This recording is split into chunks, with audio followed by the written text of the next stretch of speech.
Hey dudes, and welcome back to the Bantz. As always, I am your host, the Bantz, and as you can see, once again, we are up here.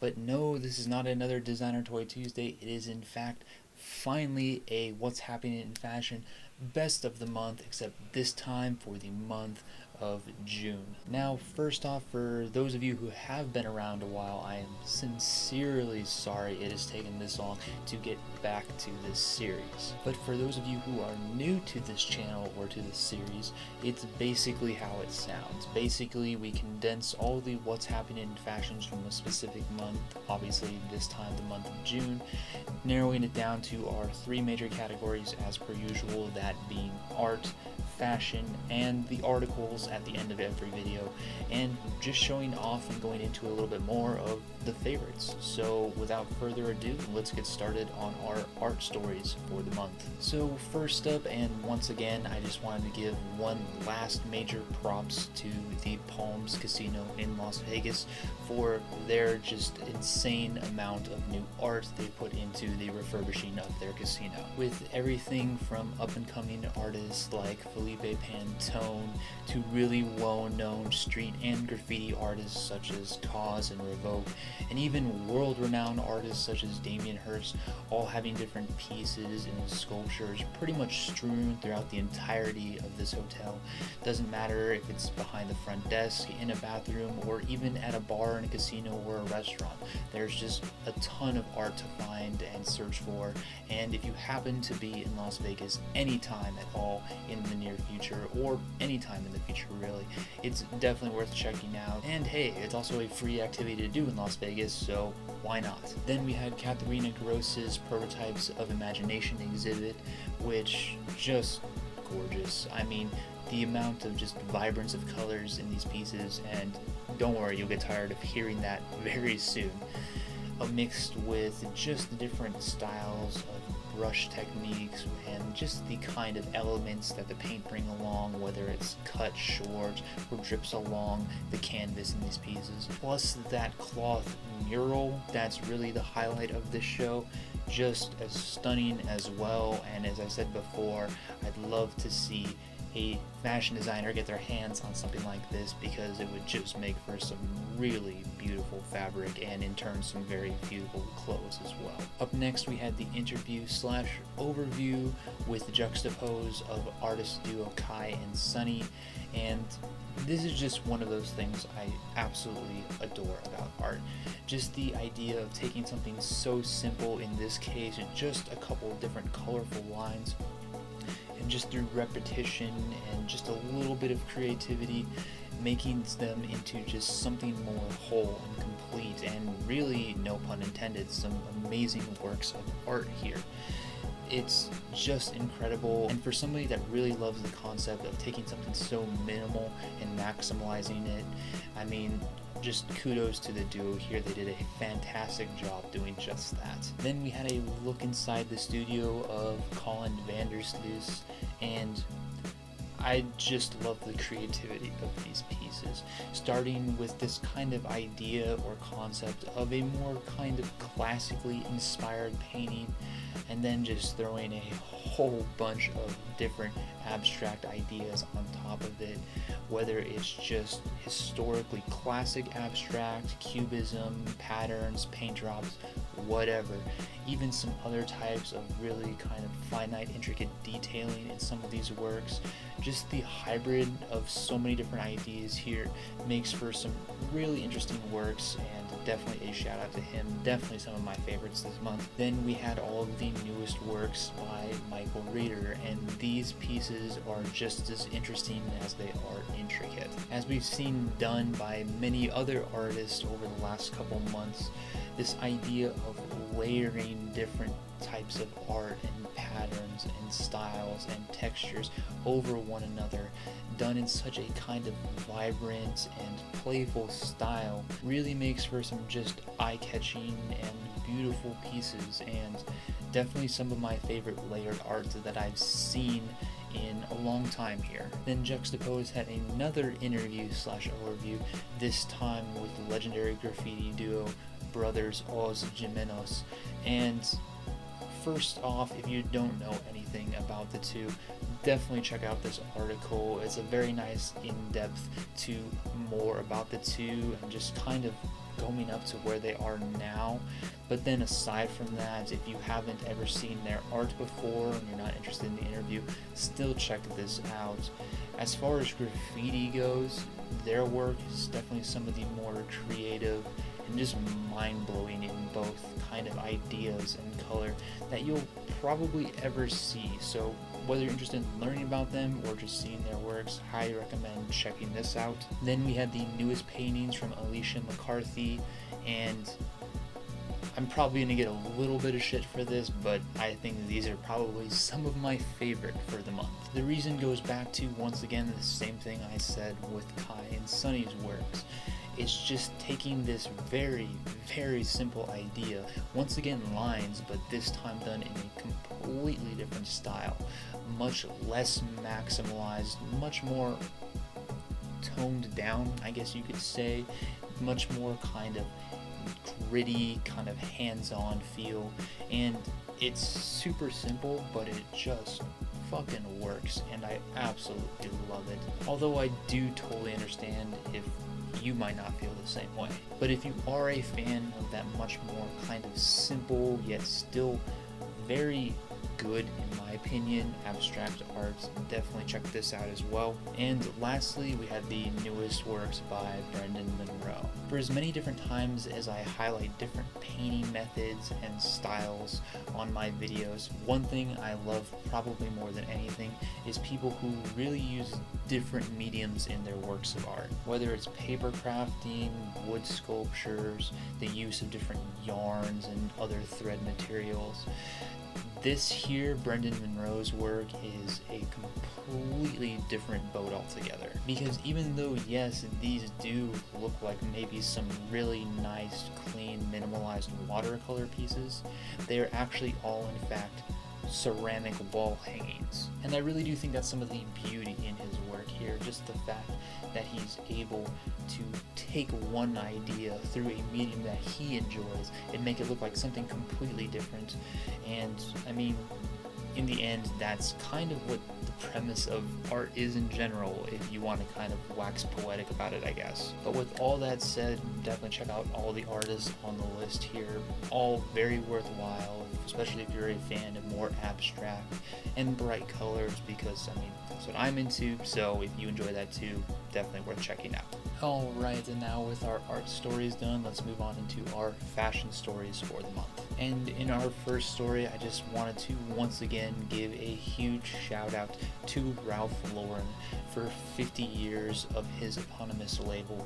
I mean, what else is there really to say about it? For one single man, for one single designer, and an American designer at that, to remain as relevant as he has always had for literally decades now, and continues to go strong, expanding his empire into many different diffusion lines while still maintaining true to his ideals, his creativity, and still pushing out fresh and new content every year, let alone every season. I mean, if that doesn't tell you this man is a legend, I can't even tell you what possibly would. And if you do want to see more of his work, there was the release in commemoration of this anniversary with a photo book spanning literally back to the 60s. I know, crazy. So definitely check that out if you're willing to put a little bit of money down, but believe me, definitely worth it. But now moving on into our fashion collections, the lookbooks of the month, we are definitely starting off with a bang, and that bang, of course, is Balmain's 2019 Resort Collection. I mean, seriously, holy fucking shit, is this an amazing collection. Olivier Rousteing, you have outdone yourself, just completely outdone yourself. So let's dive into this, and this is going to be a big dive, so bear with me. If you're going to check out this lookbook, definitely take the time to look over every single photo here and definitely go through it more than once, because as far as this collection goes, it's as large as it is creative. And on top of this, there's just so many different styles in this lookbook. I mean, let's just try and go over a couple of them. There's a bunch of just insanely over maximalized pieces in a wide variety of colors and all over prints. Then there's a nice mixture of kind of semi-prep pieces in a variety of different kind of toned down grays and pastels. Then there's this huge selection of just different black and white pieces in many different styles, and I have to say, out of all of the pieces in this lookbook, these are probably my favorite, just because of how clean they are and just how nice and crisp they look, and their designs are just stunning with the amount of different silhouettes and fabrics and just different designing styles in general. Then there's this whole other different subdivision of different maximalized pieces done with just a myriad of shiny materials, be it sparkles, glitter, sequins, and even pieces of mirror, for the lack of a better term, sewn onto these pieces, and they are just crazy. Like, I can't even put into words just how interesting these pieces are. Out of everything that I've named so far, that's only about half of the different styles in this collection. There's plenty more. There's streetwear elements mixed in. There's neon prep pieces too.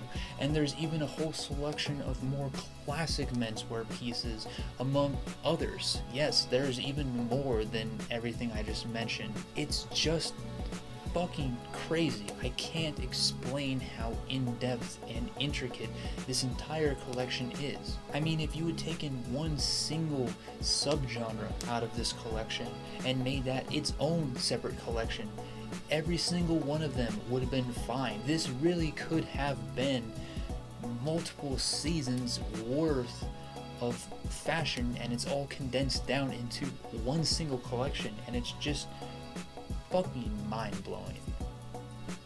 That's it. I have nothing else to say. Let's just finish it with, if you are a fan of menswear, definitely check out this collection. Probably the best collection of the month. Sorry that I started off with it. Then moving on, we had the collaboration between Chicago boutique Notre and Chicago-based designer Gutter, and I absolutely adored this collection. If you fancy yourself a fan of men's contemporary wear that's much more on the abstract, much more on the interesting side, I highly recommend checking out this lookbook here. With so many different style ideas in here, many different creative pattern making techniques I have never seen before, mixed in with some just really great design aesthetics and different materials and fabrics, all done in Chicago, handmade in Chicago for such a good price. And speaking of price, let me tell you this, a lot of this collection did go on sale and remains on sale to this day. Some really amazing pieces here, and now more than ever for some really amazing prices. And speaking of some more interesting contemporary ideals, brand ByBorre showed off their spring-summer 2019 Gore-Tex collection, and this is multiple levels of interesting here. First up is a quick refresher once again. ByBorre not only makes very interesting pieces here, but they actually make the very interesting textiles that are the basis for all of them as well. And really, if you're a fan of those more intricate and interesting fabrics, definitely check out their stuff aside from this collection. It's phenomenal stuff, really. And as I've said in the past, I've always kind of seen them more as a fabric maker first and as a design company second, mainly because a lot of their designs up until this collection here didn't really make sense a lot in my mind, but this is the collection that finally showed me they are moving in the right direction. So many different ideas and elements and details in this collection, mixed with that very amazing fabric, makes for a collection that feels kind of simple, but really leads to that idea of more than meets the eye. So with this collection out now, I'm really stoked to see ByBorre doing well, and really looking forward to seeing what their next season brings. Up next, we finally saw another returning member to this list, this time South Korea's Iise, showing off their newest collection, and it's just remaining consistently good. Really got to hold it to Iise here for holding down South Korea in levels of consistency, because we all know that most of South Korea's fashion is awful, so thanks Iise for showing us that there's more than just trash out there. In this collection here, we see another nice hybrid mixture of contemporary ideas mixed with some Eastern Asian elements, and of course the tech wear ideas that you've come to know and love from the brand. And really there isn't much more that hasn't already been said before. As far as companies doing hybrid tech ideas, Iise is definitely up there with some of the best, and more so than a lot of others, was one of the front runners and has remained consistent over the last couple of seasons. So all I can really say is just really solid quality designs from the brand, and if you are a fan of either of those ideas, those being contemporary or tech, definitely check out this collection. Some very cool ideas here. Okay, and now let's move into our streetwear section for the month. And first up, I have to talk about the newest lookbook from brand Stan Ray, and just about how pleasantly surprised I was to see it here. For a brand that really hadn't been on my radar prior to this collection, I was really shocked to just see how good it was, and to the fact that I hadn't heard about it before. What we have in this collection here is just a nice wide variety of different silhouettes, different pieces in general. We're seeing a whole collection here. Hats, jackets, shirts, t-shirts, pants, you name it, they got it. And even aside from that wide range of different silhouettes, we're seeing a wide variety of different colors and patterns as well. Really, if I had to boil down this collection to make it easy for you to understand without looking at it, the closest thing I could compare this collection to would be just a very solid Stussy collection, or if you live in Europe, a Dickies Life. And the thing that surprised me most about this collection, or more so about the brand in general, is that not only is it all designed in America, but about 90-95% of it is manufactured in America as well. Does that mean it's a little bit more on the expensive side? Yes, but not decidedly so. Once again, to compare them to Stussy once again, their price points are very similar, except Stan Ray's made in the US, so why wouldn't you want to buy it? So if you are a fan of those much more vibrant, colorful, beautiful streetwear silhouettes, highly recommend checking this out. Then, and just really quickly, I wanted to just go over the Kaws Uniqlo collaboration once again. I can't help it, I'm sorry. As somebody that has owned some Kaws apparel for quite a long time, I have to say that Uniqlo has done a absolutely fantastic job here for the price they're giving these out for.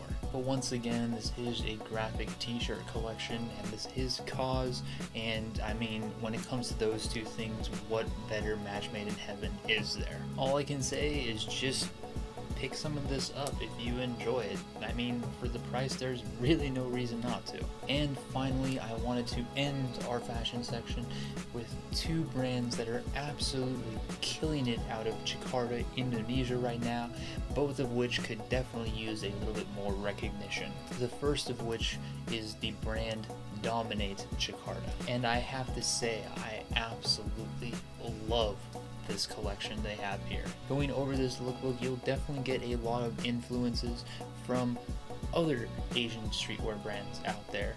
Aside from those standard streetwear aesthetics, we're seeing aesthetics and ideas from many other scenes, such as punk and techwear and athletic, and even some vintage military vibes here and there. If you follow Japanese streetwear at all, you'll find a lot of similar ideas from dub taps and neighborhood in this lookbook. But the crazy thing is that Dominate here is doing what they're doing Japanese streetwear better than the Japanese streetwear brands themselves, which is something I absolutely thought I would never say. If I had to tell that to myself 10 years ago, past me would slap me right now. Guaranteed. And one of the amazing things about this and the other brands that I'm going to be talking about next is that when it comes to Indonesian market prices, they're insanely good.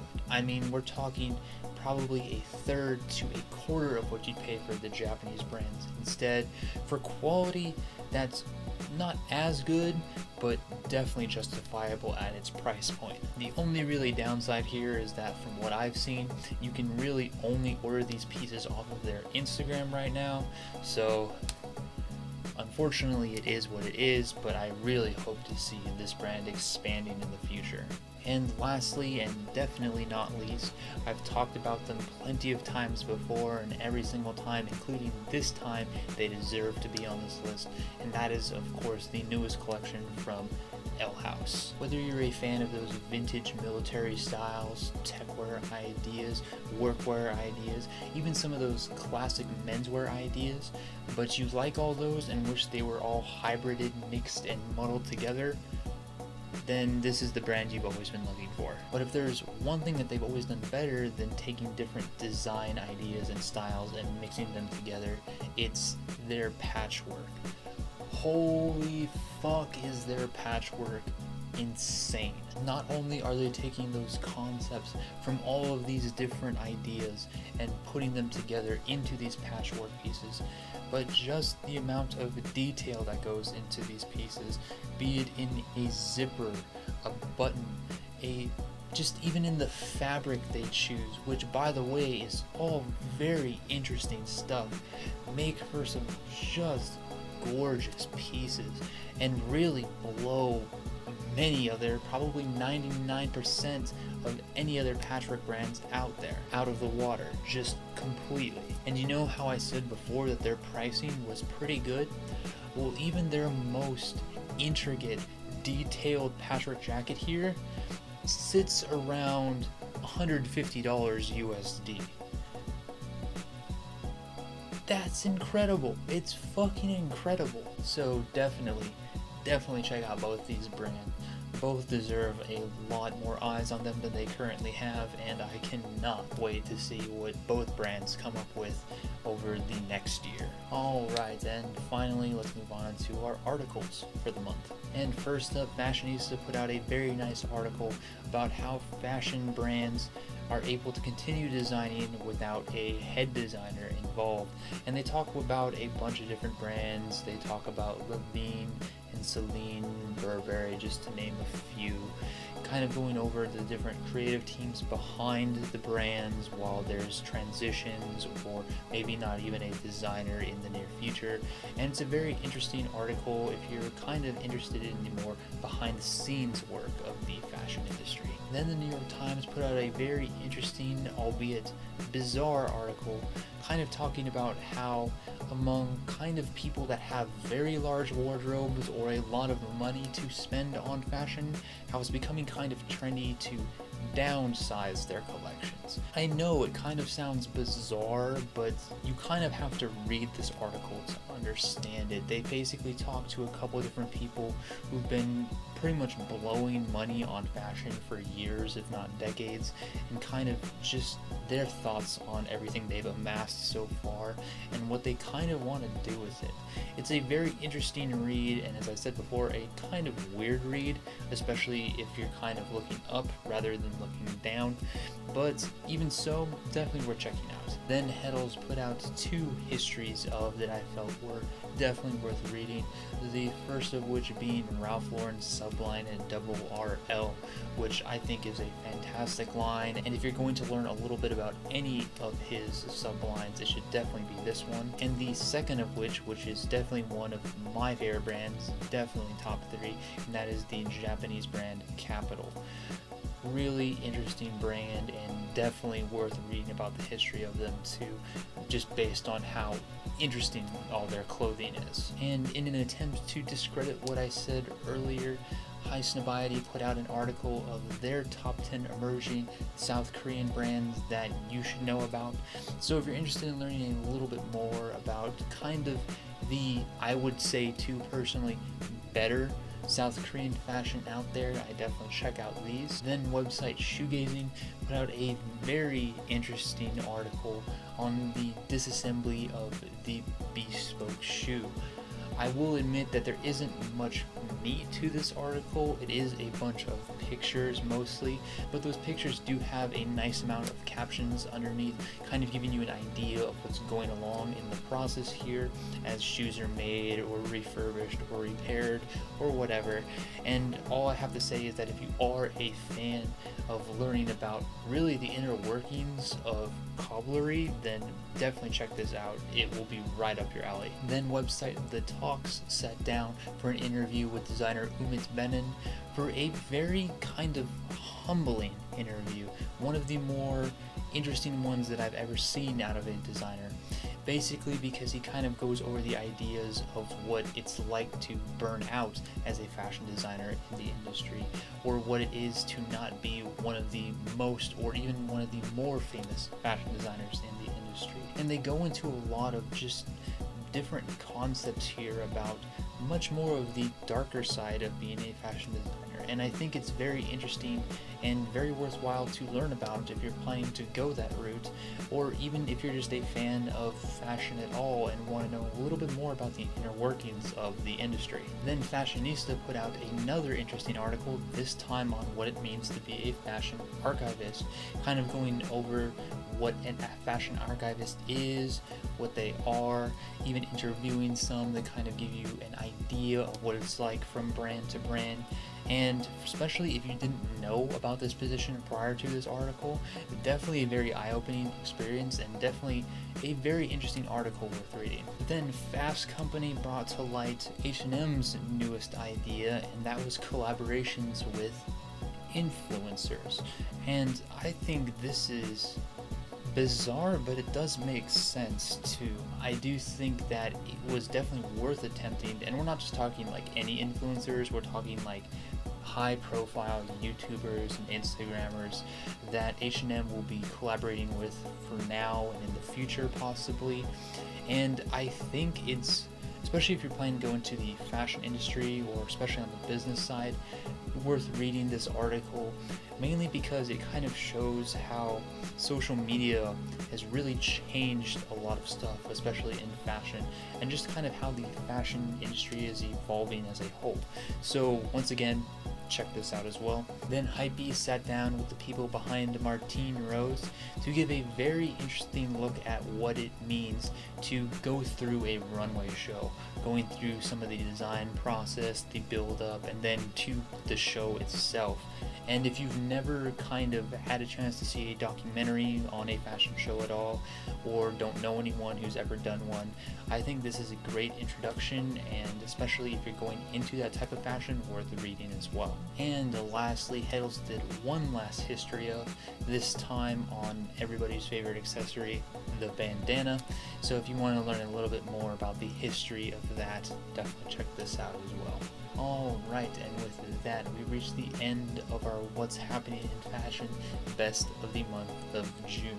And if you made it all the way to the end of this video, congrats. I know this is definitely much longer than what you guys are used to, and for that, I thank you. Also, I do want to apologize if I came off a little bit fast or rambly talking about any of these articles here.